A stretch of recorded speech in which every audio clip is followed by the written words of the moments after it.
más que presentación, simplemente introducir este curso que es una... Creo que a todos nos inquieta un poco conocer más el Perú, para conocerlo, para quererlo y para ver los errores y aciertos.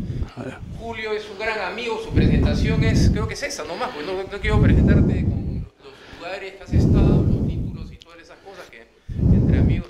Yo diría que somos amigos gracias a un amigo común. Este señor me correteó por todo Lima. Y yo era reacio, yo era muy reacio a cualquier reunión que fuese las tardes.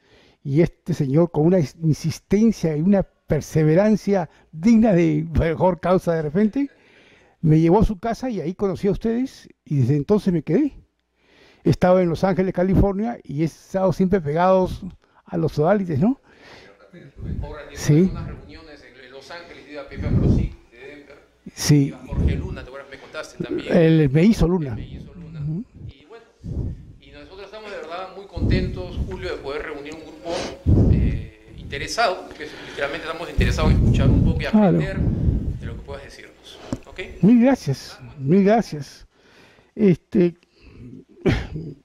Hecha la introducción, les voy a decir a ustedes quién soy yo y quién no soy. En primer lugar, no soy un catedrático de historia del Perú, no soy un intelectual, digamos, especialista, soy simplemente un lector ávido de la historia de nuestro país. Quizás esa afición por la historia del Perú me haya nacido porque desde que tuve, antes de nacer, en realidad, cuando estaba concebido por mi madre, comencé a dar viajes por el mundo entero. Y de mis 75 años de edad, solamente he vivido en el Perú quizás 20. El resto lo he pasado como hijo de mi padre y como diplomático peruano en los 4 continentes de este mundo. He servido en Asia, he servido en Europa, en todas partes de Europa casi, el norte de Europa, sur de Europa, he servido en Estados Unidos, he servido en toda América, casi gran parte de América Latina, en Chile, en Uruguay, en Venezuela, he vivido en Colombia muchos años. En fin, y todo ese periplo americano me despertó por mí una inquietud por saber qué cosa era mi país, porque yo comparaba con Colombia, con Chile, con Uruguay, ¿por qué el Perú es como es? ¿De dónde sale la problemática peruana, que es casi única, que ha hecho que el Perú sea así? Y bueno, me adentré en la historia del Perú poco a poco, Basadre, Rivagüero, Enrique Chirino Soto y algunos otros intelectuales, y fui encontrando respuestas que satisfacían a mi curiosidad, a mi inquietud, porque realmente uno como peruano estudia su pasado, sus raíces, y tengo que decirlo, cada vez que se va penetrando más, vamos encontrando una historia conflictiva, muy enrevesada, sumamente difícil de explicar algunos capítulos, pero grandiosa por otro lado. Si hay un país en América que tiene historia, es el Perú, junto con México, que fueron grandes imperios y grandes virreinatos. Naturalmente hay capítulos que yo todavía no he descifrado, no he podido descifrar, pero que poco a poco lo haremos. Quiero comenzar por decir que en mi opinión, y yo hablo por mí mismo, el Perú no es un país, es un pequeño continente formado por una serie de naciones con idiomas diferentes, razas diferentes, religiones diferentes. Y eso viven conjuntamente en un territorio demarcado, y eso hace más difícil hablar de nación peruana. Todavía, como dice Macera, el Perú está en formación, una formación que nos está durando ya 180 años de república aproximadamente y 300 años de virreinato. Otros países son más homogéneos, lo que hace más fácil explicarte al país. Hablamos por último de Argentina, que es un país de inmigrantes, pero son todos casi inmigrantes, o españoles o italianos, como decía alguien, los uruguayos, mientras que los aztecas bajan de los mexicanos bajan de los aztecas, los peruanos bajamos de los incas y ellos bajan de los barcos, porque venían en mancha de Argentina, venían de Europa, en fin. Entonces son homogéneos, nosotros no somos homogéneos. Bueno, en este escenario tan portentoso, hay gente que nunca nos ha querido, porque yo he vivido en otros países, y ustedes, algunos han vivido en otros países, pero no todos, se dan cuenta que los peruanos nos creemos lo mejor de América. Siempre tenemos el mejor hospital, el mejor cancha de fútbol, el mejor cinema, todo creemos que es lo mejor, y no es cierto. Al contrario, es un país que debería ser más humilde, y que, porque nosotros, sin querer quizás, hemos suscitado una serie de envidias o desprecios, o gente que no nos quiere. Y nos han acusado de ser cobardes, nos han acusado de no involucrarnos en nuestra propia independencia. Nos han acusado de que han tenido que forzarnos desde el extranjero a ser libres, porque estábamos felices con la bota extranjera en el cuello. Que hemos sido cobardes y flojos para la pelea. Son acusaciones muy graves, sobre todo para un hombre que es peruano y que tiene familia y que tiene pundonor.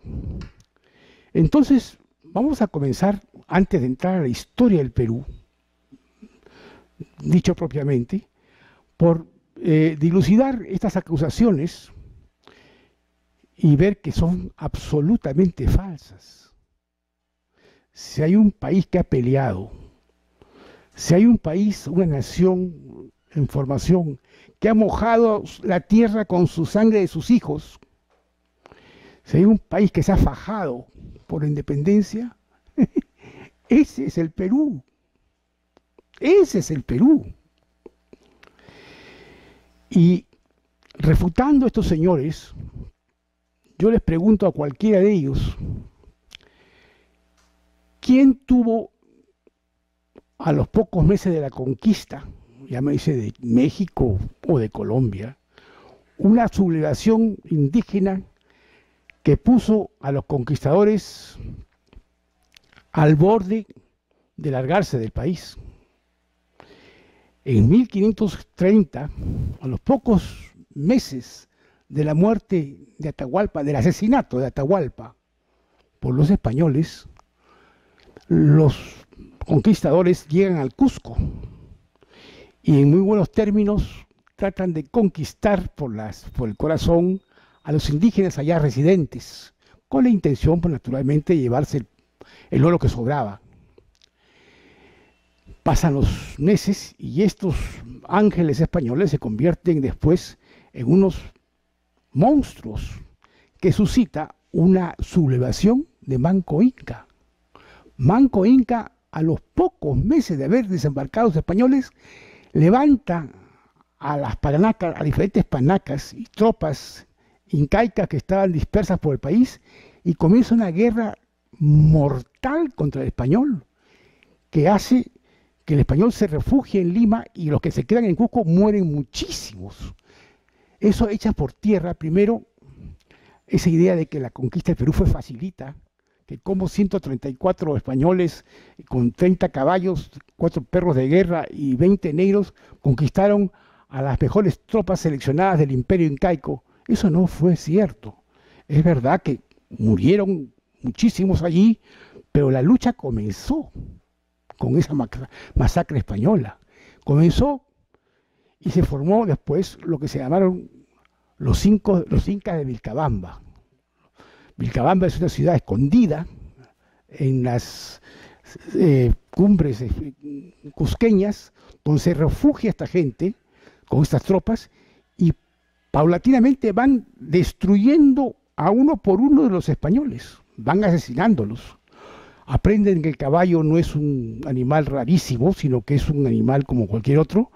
Los esperan a subidas de las quebradas cercanas al Cusco, degüellan primero al caballo y después degüellan al jinete. Lo cierto es que estuvieron a punto de ganar la guerra.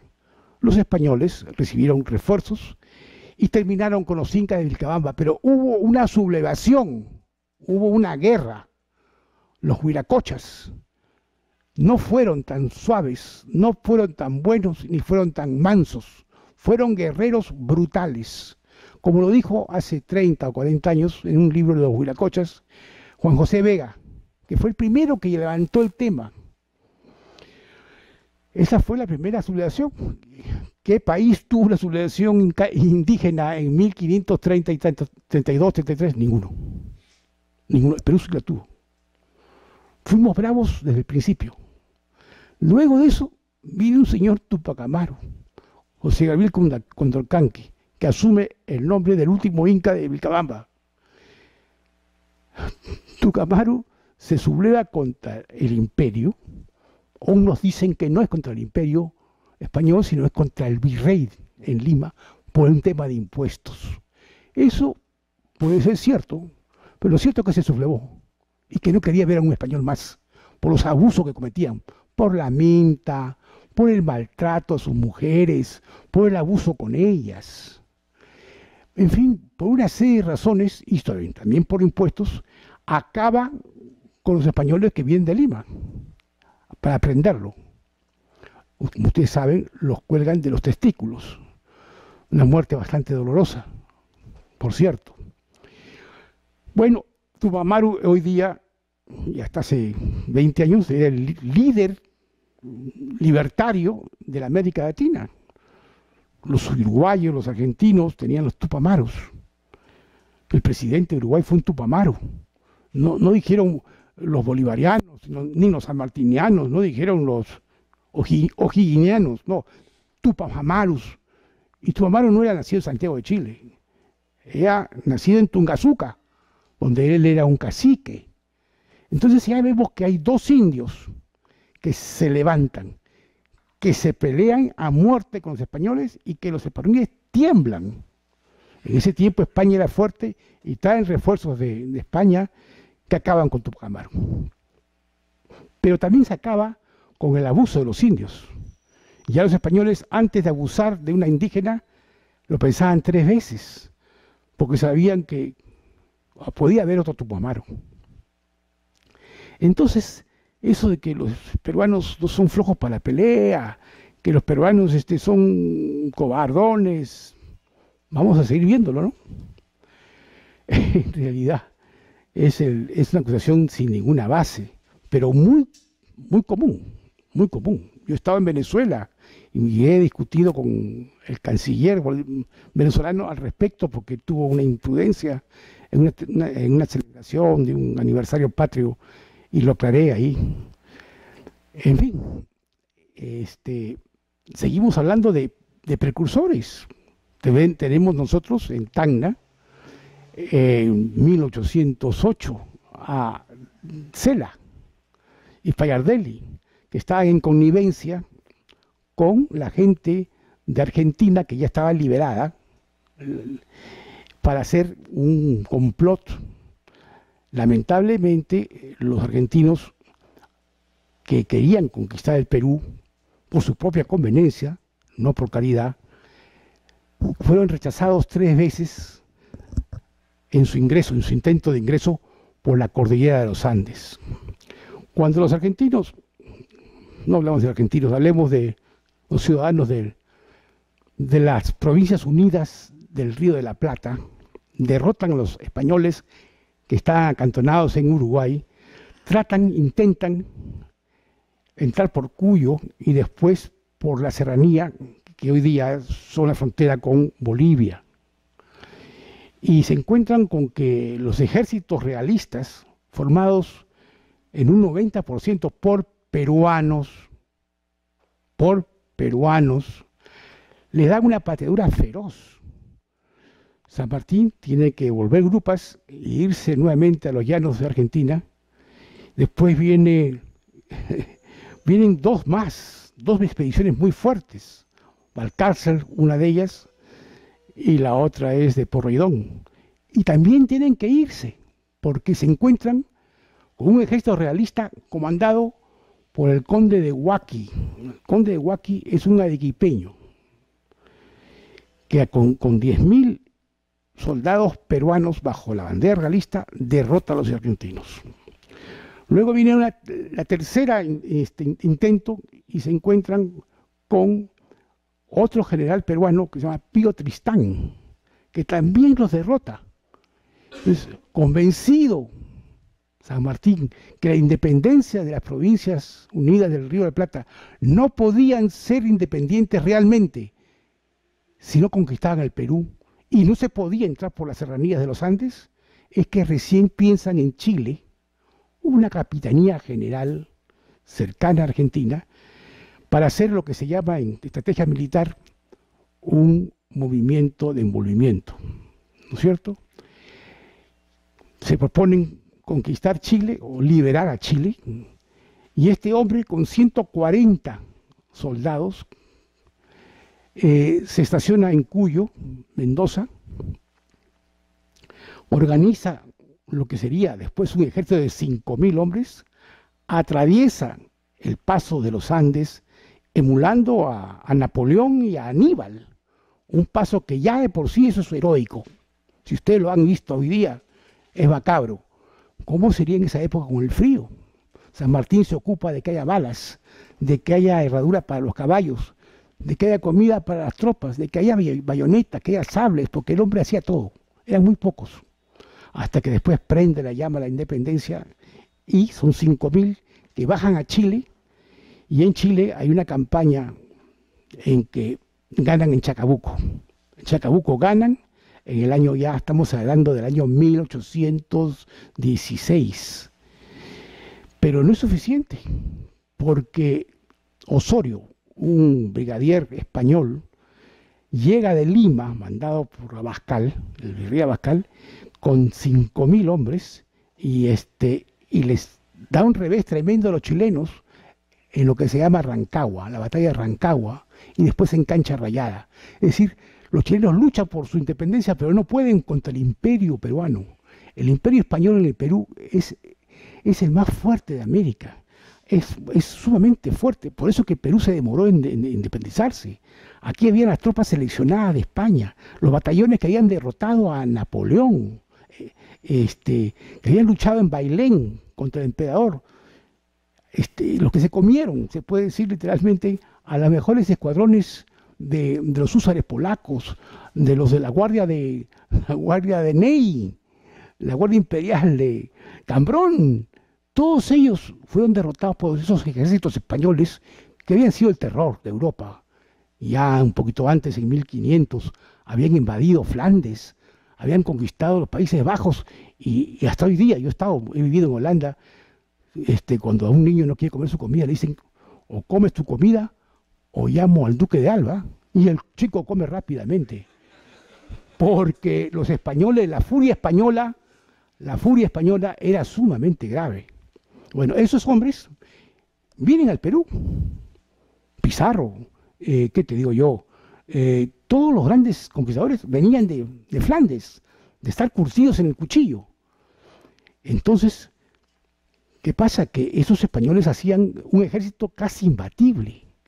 Casi imbatible, casi imbatible. Las primeras, ¿cómo podría decir? Veleidades independentistas o libertarias comienzan alrededor de 1808, 1809, y vemos la independencia de las provincias del Río de la Plata, Provincias Unidas del Río de la Plata, vemos los intentos chilenos, vemos los intentos ecuatorianos, vemos los intentos en Charcas, en Bolivia, en La Paz, pero había una roca, un rompeolas que destruye todas las mareas libertarias que venían en toda Europa. se llama don Fernando de Abascal. Este virrey, gallego por cierto, era un hombre leal a la corona española, era un hombre absolutamente dedicado a la administración del virreinato, valiente, corajudo, entregado a su causa. Y este señor retardó la independencia de América 14 años. Fueron 14 años en que con los ejércitos peruanos, entre comillas, de gente peruana, y dicen que no somos luchadores, derrotamos a los argentinos, a los chilenos, a los ecuatorianos, a todas las intentonas libertarias que había en América Latina, con generales, con coroneles, con comandantes peruanos, Santa Cruz, Lamar, Gamarra, y you mentioned it, Castilla, todos ellos eran de la oficialidad española, realista. Entonces, lo que estoy tratando de decir es que si hay un país que ha peleado en ambos bandos, ese es el Perú. Alguien muy inteligente que se llama Basadre se refiere a Maradiaga, que es un gran escritor español que habla de la historia del Perú, y dice, la guerra de independencia del Perú fue una guerra civil, una guerra entre peruanos. ¿Qué guerra civil? ¿Qué guerra es peor que una civil en que se matan hermanos, tíos con sobrinos, padres y hijos se matan por sus banderas? Eso fue el Perú, la guerra civil por la independencia. O sea que han muerto a los dos lados. A los dos lados murieron estas gentes. Y que el Perú no derramó sangre, que no intervino en su independencia, que fue impuesta. Es la estupidez más grande que uno puede escuchar. Realmente el Perú es quizás el país que más ha sufrido, porque aquí fue la definición de la libertad de América. Aquí fue, en Junín y Ayacucho, que fueron batallas mucho más sangrientas que Pichincha, Boyacá o Carabobo. Entonces, estamos viendo los antecedentes de esta gesta libertaria en el Perú. Hemos visto que San Martín no puede entrar por las serranías de los Andes, es rechazado 3 veces por generales peruanos, por el conde de Huaqui y por Tristán, y entonces van a Chile, en Chile ganan la independencia en Maipú. Definitivamente derrotan a Osorio, Osorio se va a Lima con lo que queda de sus restos de sus huestes, y la independencia de Chile. Ahí él ve que la única forma de entrar al Perú es por el mar. La gran debilidad del Perú siempre ha sido el mar. Una costa de 3.000 y pico, en ese tiempo como 5.000 kilómetros de costa, en esa época, y que no existía en Chile ni Bolivia, se puede decir, y muchas playas.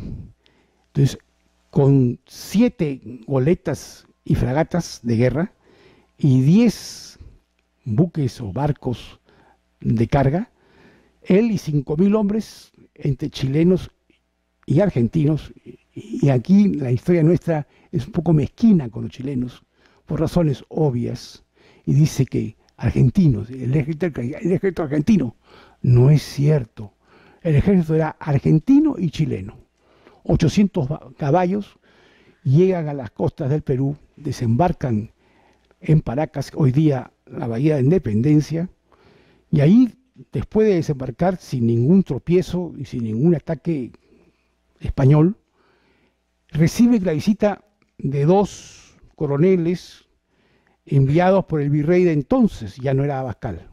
Ya Abascal había cumplido con su misión, se había retirado a España a vivir de su gloria.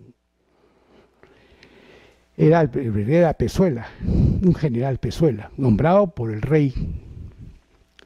Entonces llegan y bueno, les proponen una conferencia de paz.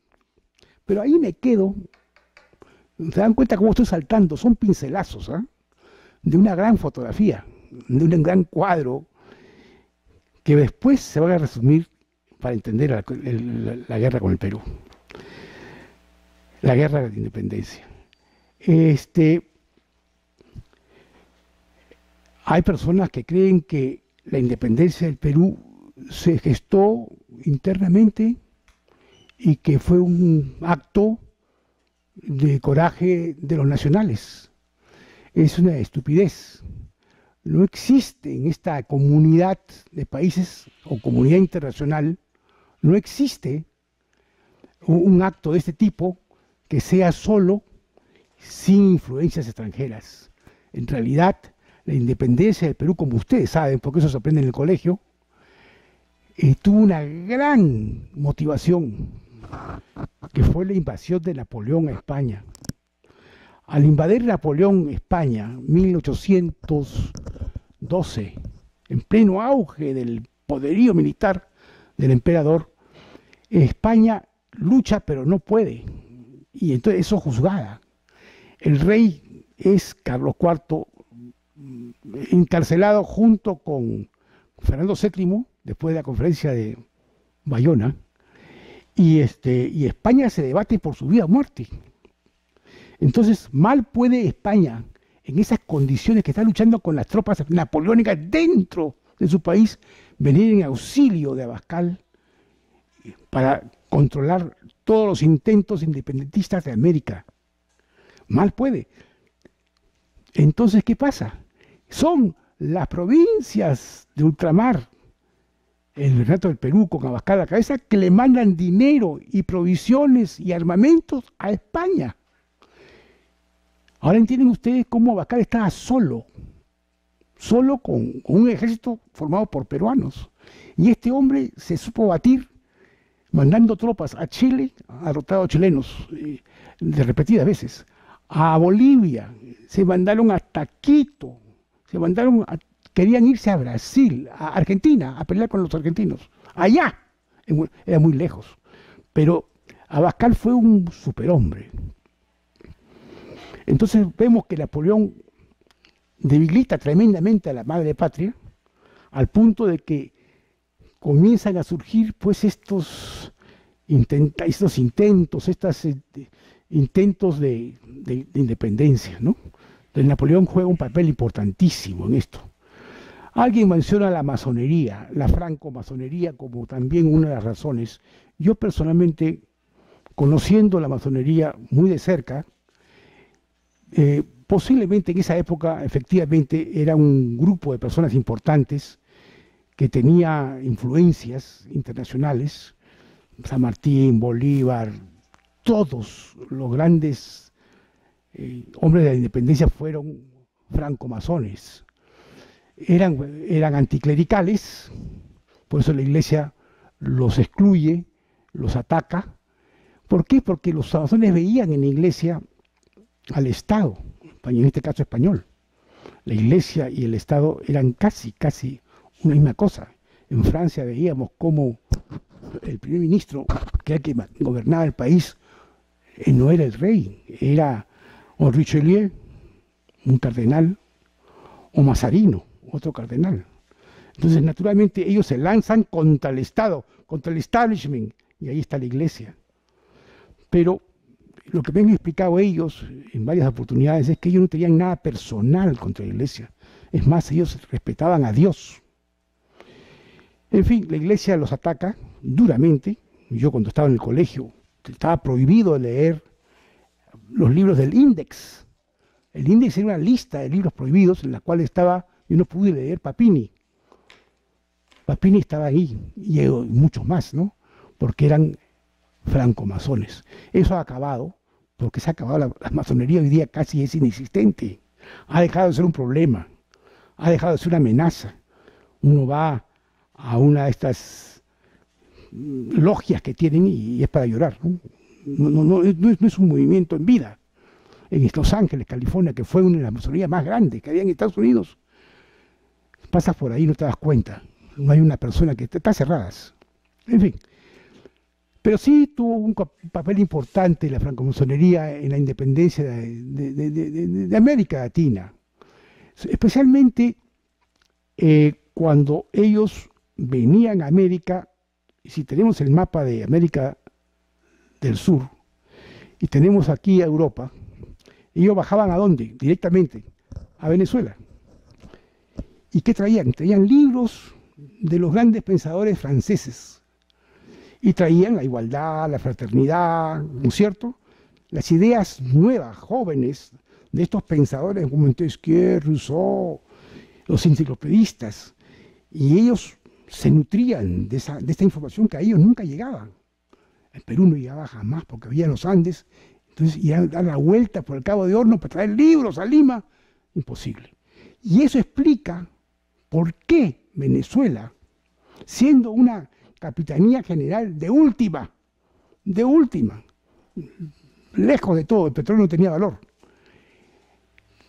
produce hombres como Miranda, que es un portento en la historia mundial. Es el único latinoamericano que figura en el Arco del Triunfo en París, en Champs-Élysées, porque él fue general del ejército napoleónico. Miranda, gran hombre, inteligentísimo. Bolívar, Córdoba, es decir, una cantidad de héroes, una constelación de estrellas. ¿Y por qué el Perú, que era una potencia, intelectualmente hablando, la primera Universidad de América, no produjo esa cantidad de hombres, de armas y de letras que produjo Venezuela? Bello, Andrés Bello. Porque ellos estaban frente a Europa y los francomasones traían libros que llegaban. Y como no había mucho control, porque el imperio español no tenía tantas tropas ahí, no le daba importancia, era una colonia de tercera categoría. Acá había Inquisición, aquí había una policía tremenda. Bueno, asiento, caballero.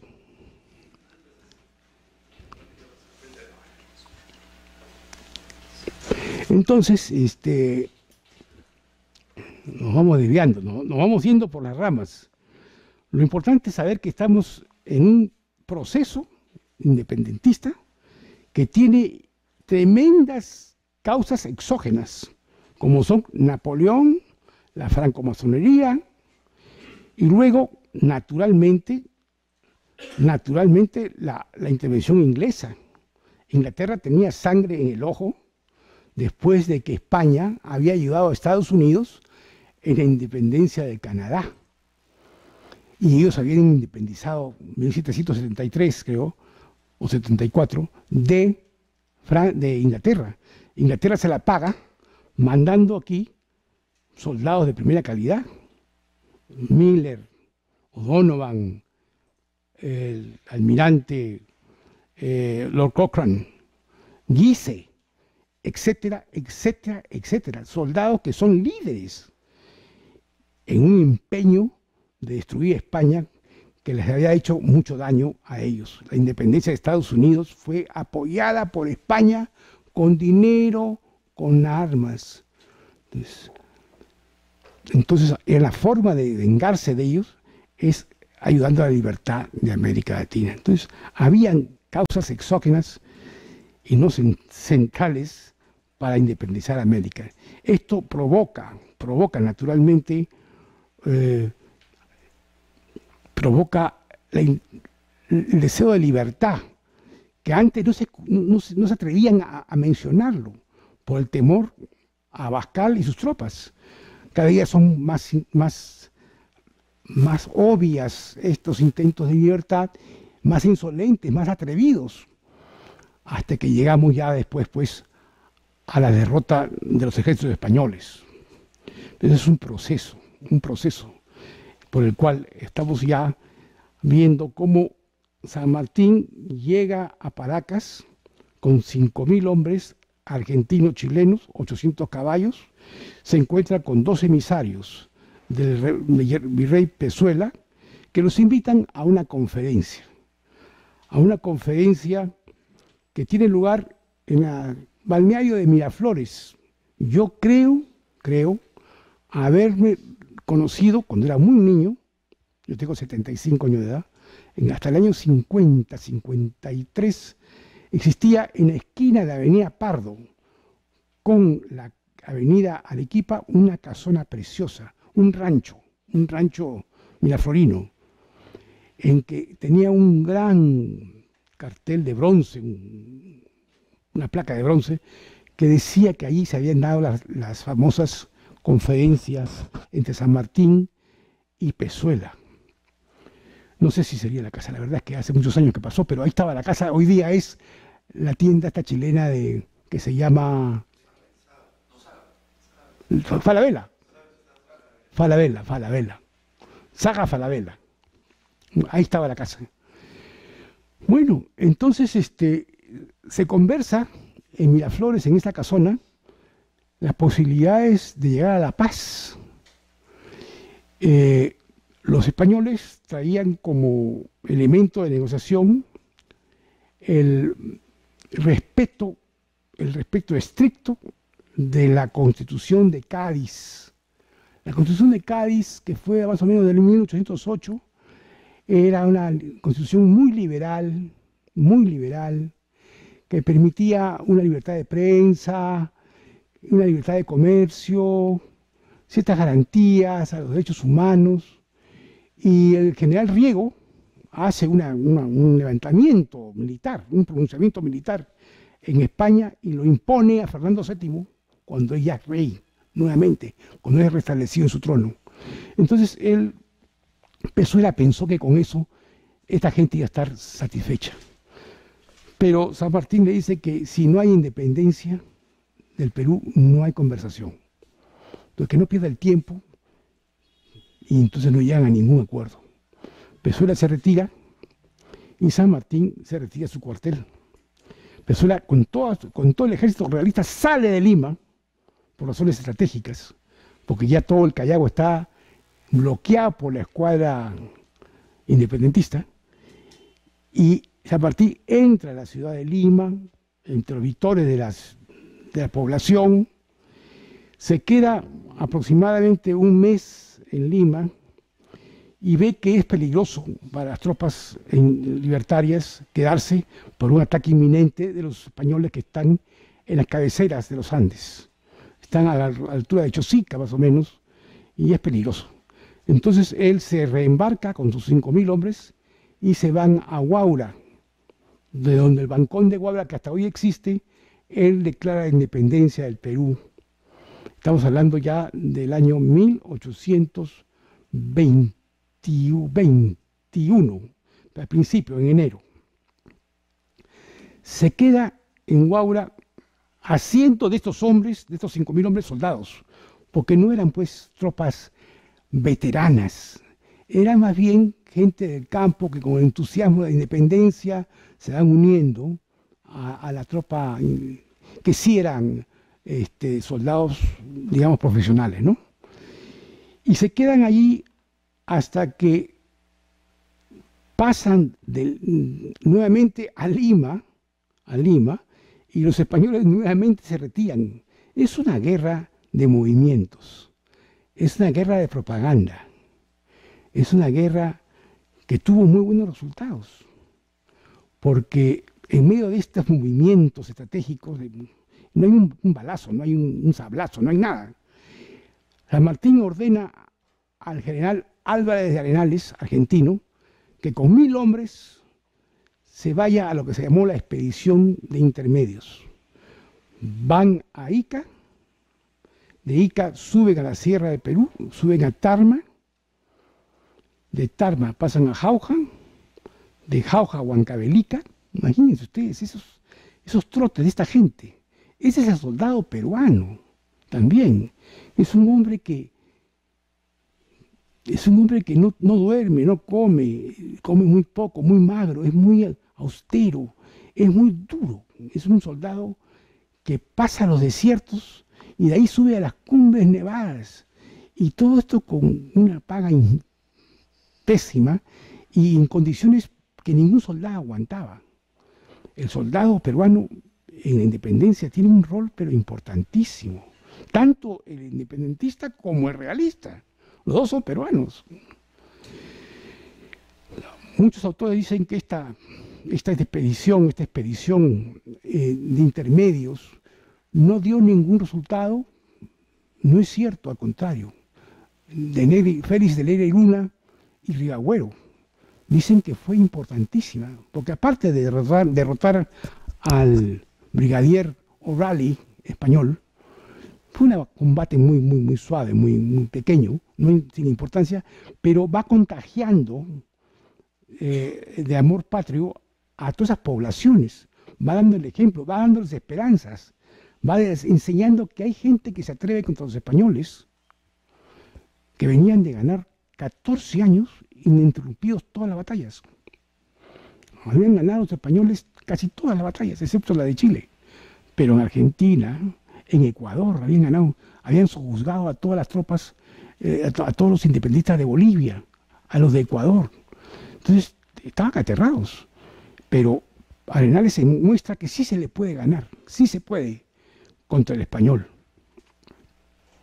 Sigue la guerra de movimientos, hay una paz varsoviana en Lima, una paz muy efímera, porque abajo hay unos movimientos políticos y de espionajes tremendos, hasta que sucede algo que es un omen, dicen en inglés, pero es un adelanto de lo que va a ser la República del Perú, que es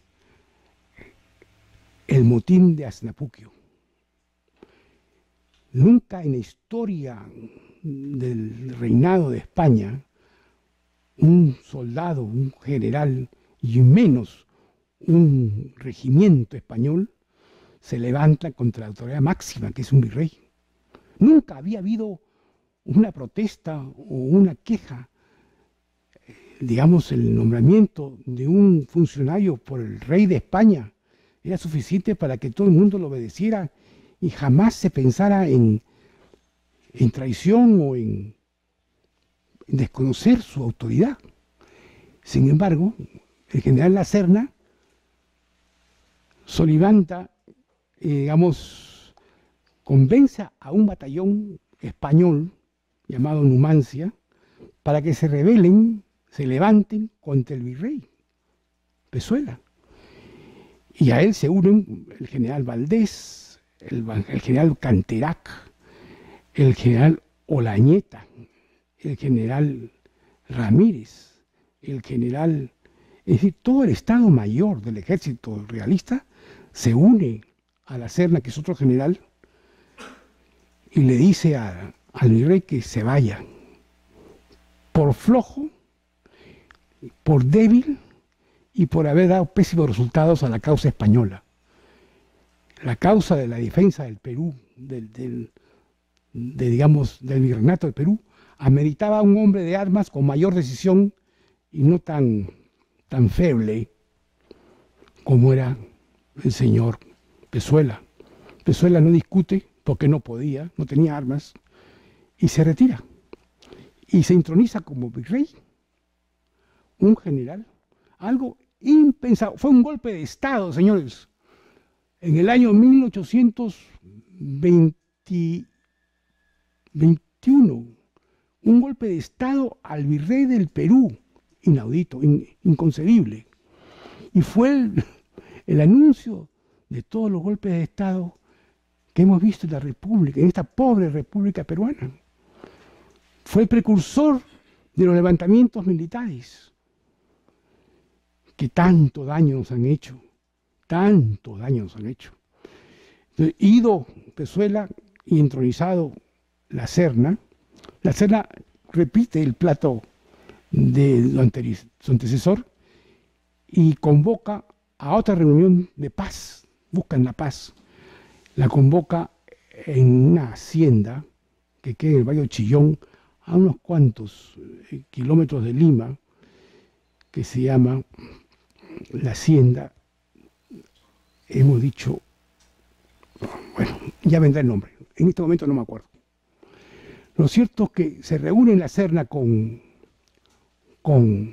San Martín, y San Martín, con esa afabilidad que tenía, con esa caballerosidad que tuvo siempre, porque San Martín fue un hombre sumamente cortés, educado, un hombre de bien, un hombre impoluto, incapaz de algo feo, a diferencia de Bolívar, muy diferente a Bolívar.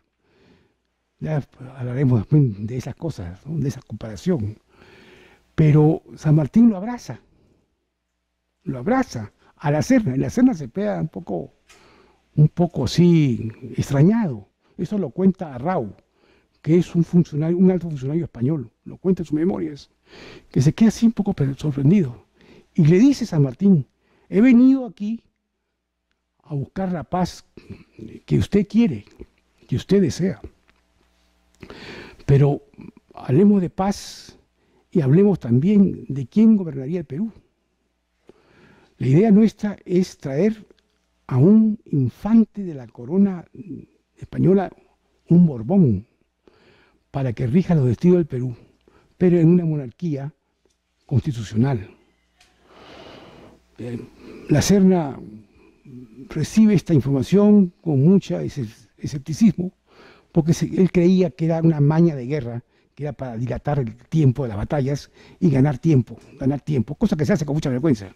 Y si no, pregúntenle a Hitler o a Ribbentrop con el ruso Molotov, en fin, es ganar tiempo. Entonces, no acepta la Serna eso y dice, hagamos un solo ejército, el ejército independentista y el ejército realista, uno solo, que haya paz, pero de que nosotros no vayamos de ninguna manera.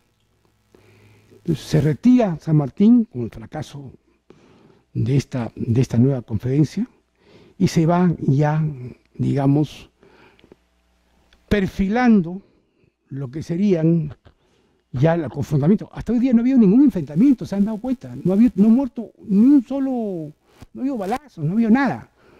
Se han estado jugando, los españoles se han retirado de Lima, se han ido a la sierra, San Martín se va a Huaura, al norte, ellos regresan, Rebanín quiere regresar, ellos se van de nuevo, pero no hay combates, ya se están perfilando. Yo quiero hacer estas charlas con entregas, digamos, muy marcadas. Entonces, lo que viene ahora, hemos hablado de los, ¿cómo podríamos decir? Hemos hablado de los antecedentes, hemos hablado a pinceladas, un poquito confusas quizás para ustedes, hemos hablado de cómo se ha ido preparando, ¿no?, el ambiente que van a chocar, ¿no?, que va a haber un choque en Junín y en Ayacucho, para luego después hablar de la intervención de San Martín, que es muy corta, el protectorado es muy corto, y la venida de Bolívar, que ya amerita una charla de por sí, para él solo, ¿no? Porque Bolívar, como repito, siendo un genio político, militar, a pesar de que Karl Marx dijo que no era nada, que era un pobre hombre, parece mentira. Marx tiene unos escritos sobre Bolívar y que lo dejan muy mal parado.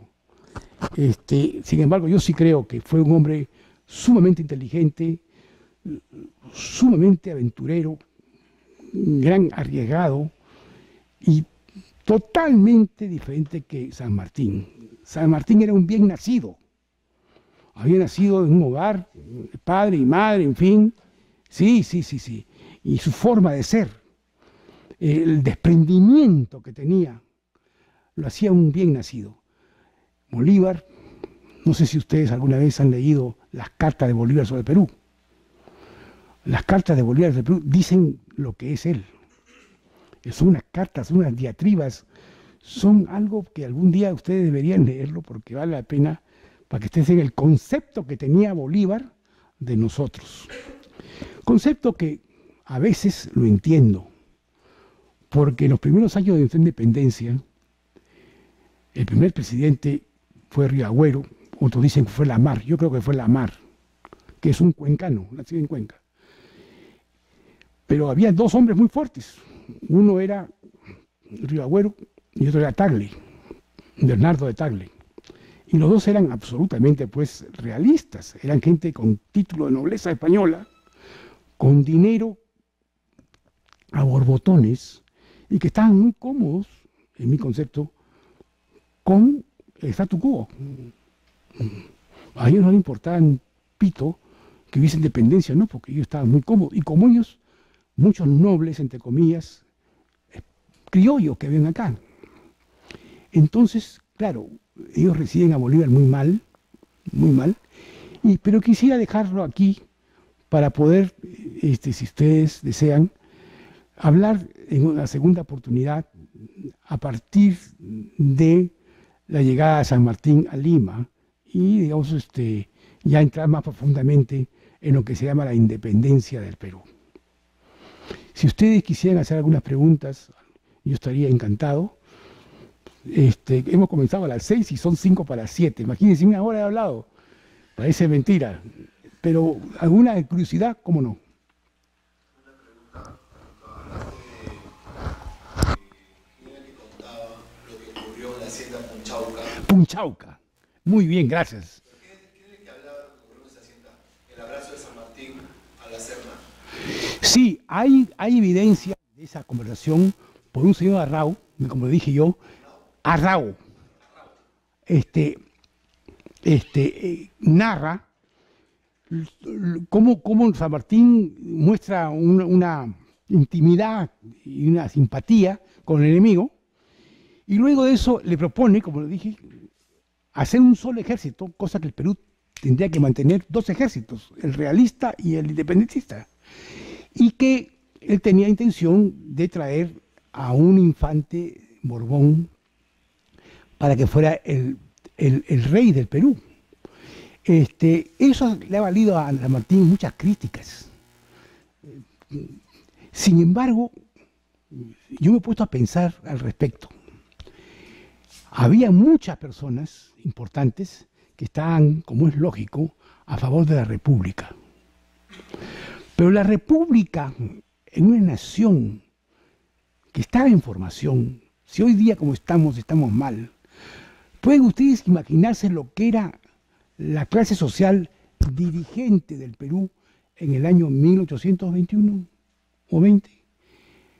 A diferencia de Chile, que tuvo un Portales, un Diego Portales, que hizo una verdadera clase dirigente, el Perú tenía una manga de ociosos, vagonetas y, lo que es peor,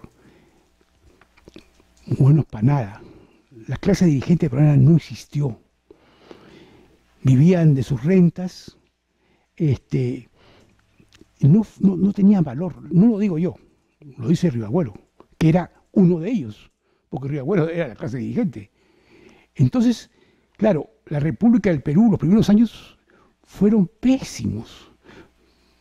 De un caudillo en otro caudillo, caudillos que destruían el Perú en vez de componerlo.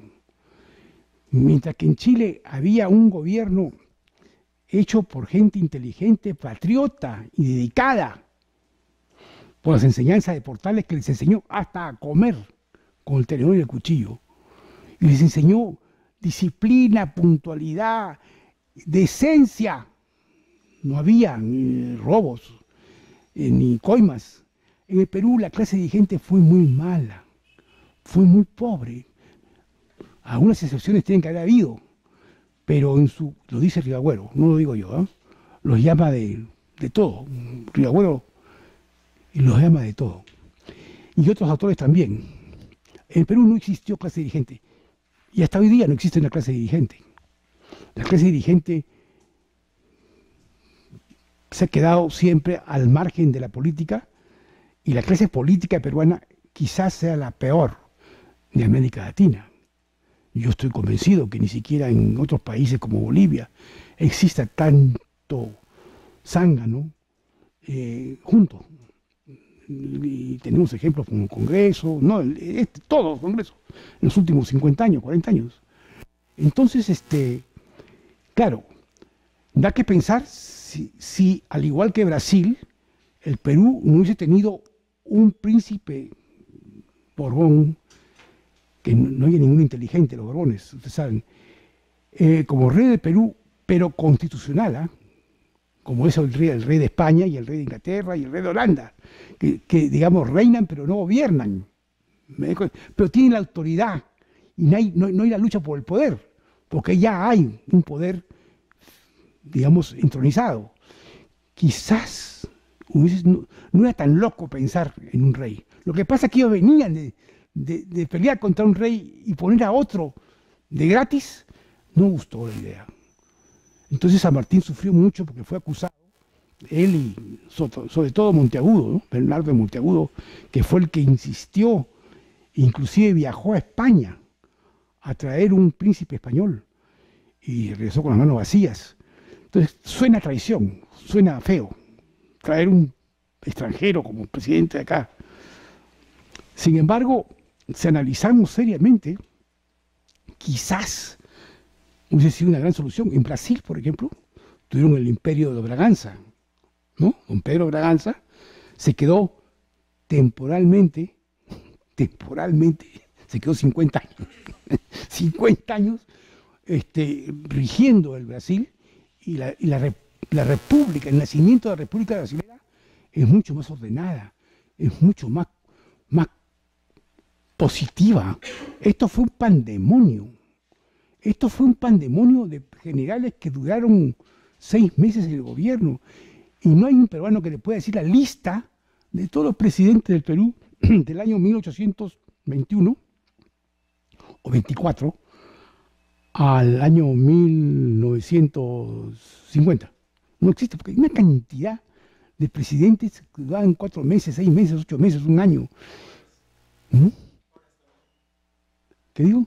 Horas. También duraban, algunos que duraban Horas. Uno que estuvo, Pacay, Ocampo, sí, San Vanessa Ocampo, creo que fue.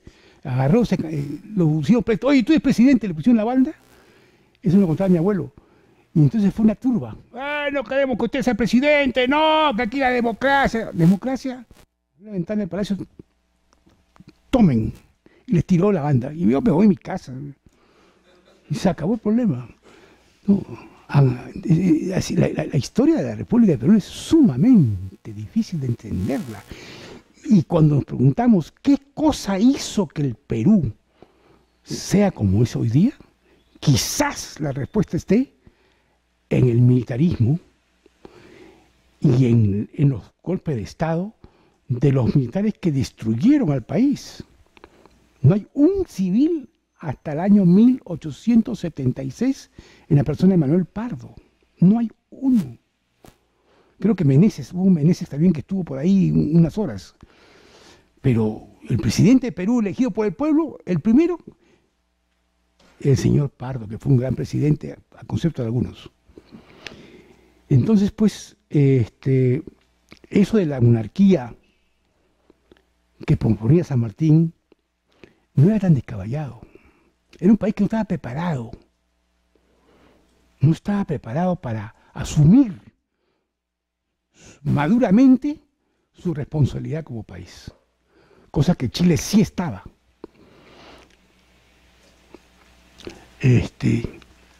Todas esas son opiniones mías, por si acaso. Hay gente que puede decir otras cosas, sí. Francisco Javier Luna Pizarro. Sí. ¿Pudo haber sido el Portales peruano? Yo creo que siendo un hombre inteligente, que era una pulga en oreja, y que Bolívar lo detestaba, como un arequipeño era porfiado, incisivo, pero inteligente, era un religioso, un hombre culto, pero no tenía el liderazgo que tenía Portales. No tenía la vocación de líder, de estadista, sobre todo de estadista. Una cosa es ser presidente del Perú, eso podría haber sido Lula Pizarro. Pero el hombre que se proyecta a 100 años adelante y le dice a los chilenos en el año 1839, 40, oiga, ustedes no pueden hacer esto, no pueden dejar que el Perú se una con Bolivia. Ustedes tienen, es decir, les enseña la lección antes que suceda. La guerra del Perú con Chile es absolutamente un mandato de Portales. Portales es el que le señala la ruta del éxito a Chile. Un hombre que es extraordinario, Portales. Les enseñó a comer, les enseñó a caminar, a sentarse. Estaba en todo. Un hombre dedicado al gobierno en todo. Fue asesinado. Como resultado fue asesinado. Vivió en el Perú. Aquí comió. Aquí hizo dinero. Estuvo antes de estar en Chile. Tenía una compañía que se llamaba Portales y Sea. que estaba en lo que se llama Platero de San Agustín, y exportaba e importaba, le fue bien. Ni siquiera por eso. Él siempre vio al norte como el enemigo. Pero vean ustedes, tampoco le faltaba razón, porque todo lo malo para Chile venía del norte. Cada vez que levantaban la cabeza para gritar libertad, venía un ejército peruano del norte y los aplastaba. Entonces, todo lo... O'Higgins, ¿qué cosa es O'Higgins? El padre de la patria chilena. Es el hijo ilegítimo, es un bastardo de Ambrosio O'Higgins, virrey del Perú, que la tiene con una mujer en Chile y no lo reconoce jamás y va, lo bota. ¿A dónde? A Chile. Ahí está, la cárcel de Fría. Entonces, todos los daños, todo lo malo viene del norte. Entonces, se va gestando un antiperonismo subyacente, absolutamente, digamos, interior en la mente del chileno. Perú, norte, malo, malo. No venía nada bueno, venían tropas. Van ellos, en la independencia del Perú, a la Lima virreinal, la más grande ciudad de América Latina, la gran Lima, de las tapadas, de la sociedad, de los parques y todas esas cosas, y los peruanos, en vez de agradecerle a los chilenos por haber fuertemente en Junín, en Ayacucho, en todas las batallas, los desprecian, los miran para abajo. Chile pues siempre fue para el Perú lo que es para nosotros en este momento, no sé qué cosa, pues no sé, no existe nada parecido, una provincia de pobres, pues no los quieren y ellos se resienten. ¿Perdón? Unanue fue un médico importante, inteligente, pero no tuvimos un líder. Ese es el gran pecado del Perú.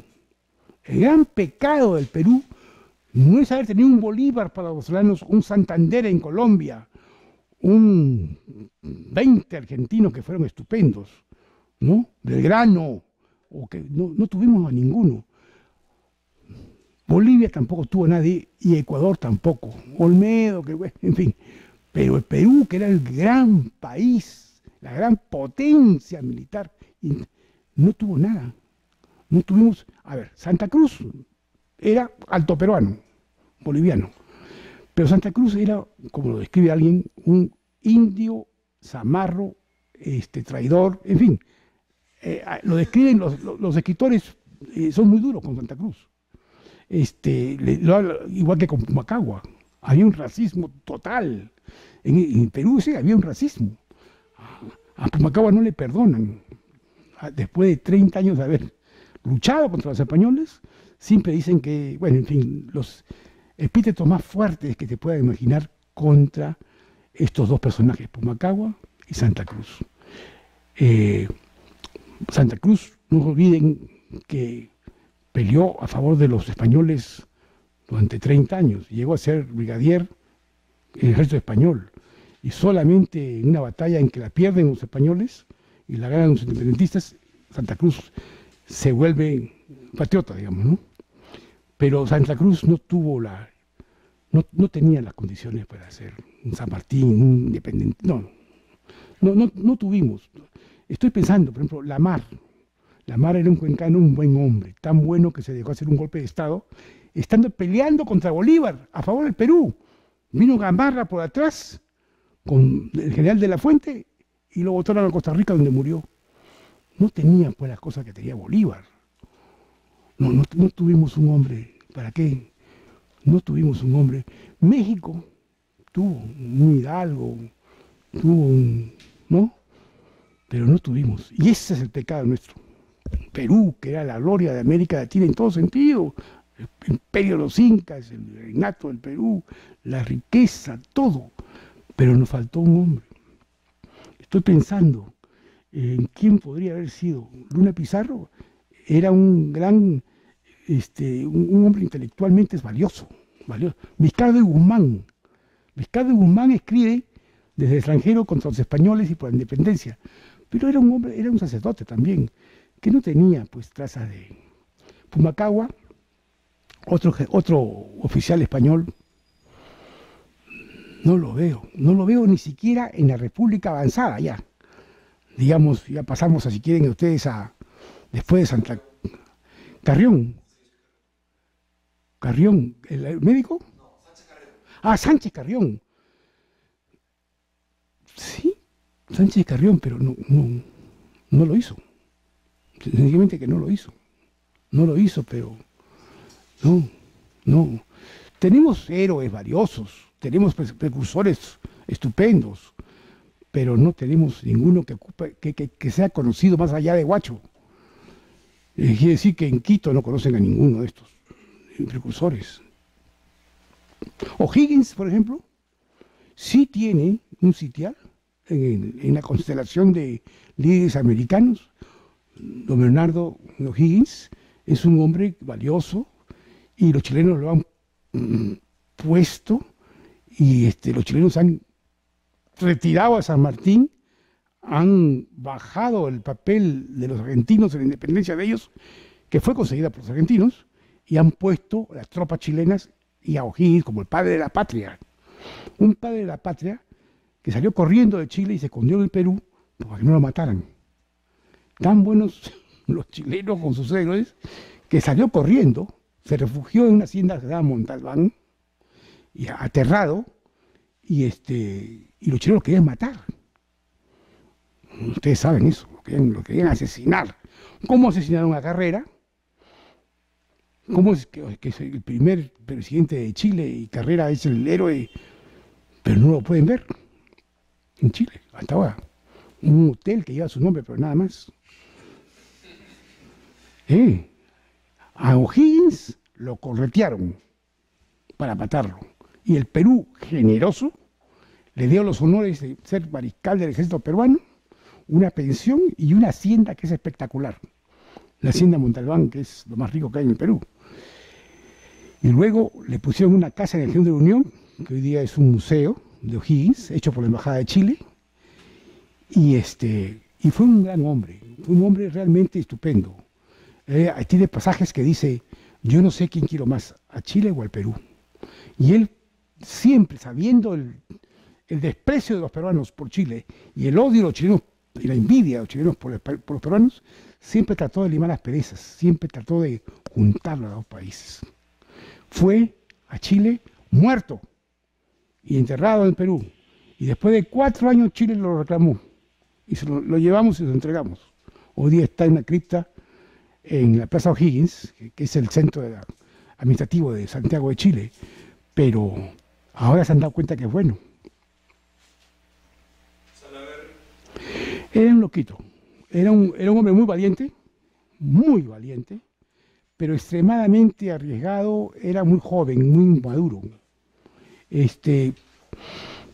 Fue fusilado vilmente por Santa Cruz, pero Salaverry no tenía, era un muchacho alocado, era muy violento y no tenía concepto de futuro para el país. Era un militar valeroso, pero nada más, para estar entre no, para eso se requiere mucho más. Para eso se requiere visión de futuro. Salaverry no tenía eso. Salaverry lo que tenía era coraje para agarrarse a puñetes con cualquiera. Pero aparte de eso no lo veo yo como un líder, ni siquiera militar para... No. Gamarra pudo ser, pero no lo fue. Gamarra, primeramente que era un saco largo, porque su mujer lo mangoneaba como quería. La mujer, la mariscala, lo mangoneaba, que daba miedo. 1, 2, le dio un golpe de Estado a la que era presidente de Perú en plena batalla de Tarqui, cuando las tropas peruanas estaban peleando con las bolivarianas en el portete de Tarqui, y estábamos peleando la independencia del Perú y el honor del Perú. Viene Gamarra con De la Fuente y le dan un golpe de Estado. Eso sí, no puedo ni hablar más. Mueren en Gaby, saben, en condiciones un poco raras. Dicen que murió sentado en una cenica en su tienda, una bala perdida lo mató, muerto por los bolivianos, y perdimos la batalla con Bolivia por Gamarra. Entonces Gamarra no ocupa un un sitial en la historia del Perú que sea muy digno. La prueba está que, aparte del emporio de telas en Gamarra, no conozco ningún parque de Gamarra, ni conozco ninguna calle de Gamarra, no hay nada. No, Gamarra fue un líder de segunda y hasta de tercera, en mi concepto. Es mi concepto. A nosotros, la guerra con Chile es lo que nos da lo mejor de nuestra pizarra. Grau, Bolognesi y Cáceres son una bendición dada por Chile en realidad, pero que saca lo mejor de los peruanos. Y son a nivel mundial, creo yo. Lo que hace Bolognesi a su edad, lo que hace Grau y lo que hace Cáceres. Bueno, hay dos Cáceres, ¿no? El Cáceres del Liro Blanco y el Cáceres del Liro Negro. ¿No? Es el brujo de los Cáceres, sí, pero, en fin. Por eso digo, hablar de la historia del Perú hay que ser muy francos, no hay que picarse y sobre todo aceptar algunas cosas que nos cuesta decirlas, pero que son verdad. Que son verdad. Castilla, por ejemplo, Castilla que peleó a favor de los españoles, en Perú dicen que es el mejor presidente y efectivamente fue un presidente estupendo. Fue un presidente estupendo, fue un presidente que tuvo dos periodos muy importantes, organizó el ejército, organizó la marina, organizó el Ministerio de Construcciones Civiles, en fin. Pero la corrupción comienza con Castilla casi, la republicana. Con Castilla estábamos muy bien, había dinero, el dinero del guano, y pero hay una repartija de dinero increíble, ¿no? Increíble. Es decir, por eso digo, es muy difícil hablar de un hombre impoluto, Grau. Grau no lo puedes agarrar por ningún lado. Hay quien lo quiere agarrar al decir que él estaba en los barcos de piratas peruanos que iban por la costa del Pacífico Sur a sacar nativos de allí y traerlos para las Islas Guaneras, que fue un episodio de nuestra historia pésimo, negro, horrible. Barcos peruanos con bandera peruana se internaban de noche en las islas del Pacífico Sur, Papúa, Ilha de Pascua, agarraban 20, 30, 40 muchachos, los metían a palos a la bodega, se los traían y los dejaban tirados en las islas de Guaneras. Eso fue terrible y eso sabemos que fue verdad. Dicen que este chico Grau, que tenía 14, 12 años en esa época, está ahí, pero era un niño, o sea que no puede nadie decir nada de él. Pero, en fin, es un país muy controvertido, por lo mismo que fuimos imperio y después virreinato, ¿no? Pero en fin, señores, que espero no haberlos aburrido. Yo creo que, no sé si...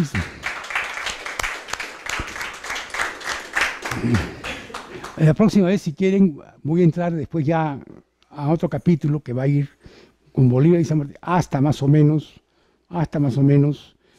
Balta, podría ser rápidamente, y luego la guerra con Chile, que es un episodio que en mi concepto amerita toda una tarde, ya más de 1 hora y media, porque eso sí que es lo importante, porque forma nuestra idiosincrasia. La idiosincrasia del peruano, mía, tuya, todo, tiene algo que ver con eso, obligatoriamente. Y de ahí perdimos la oportunidad de ser un gran país. Pero en fin.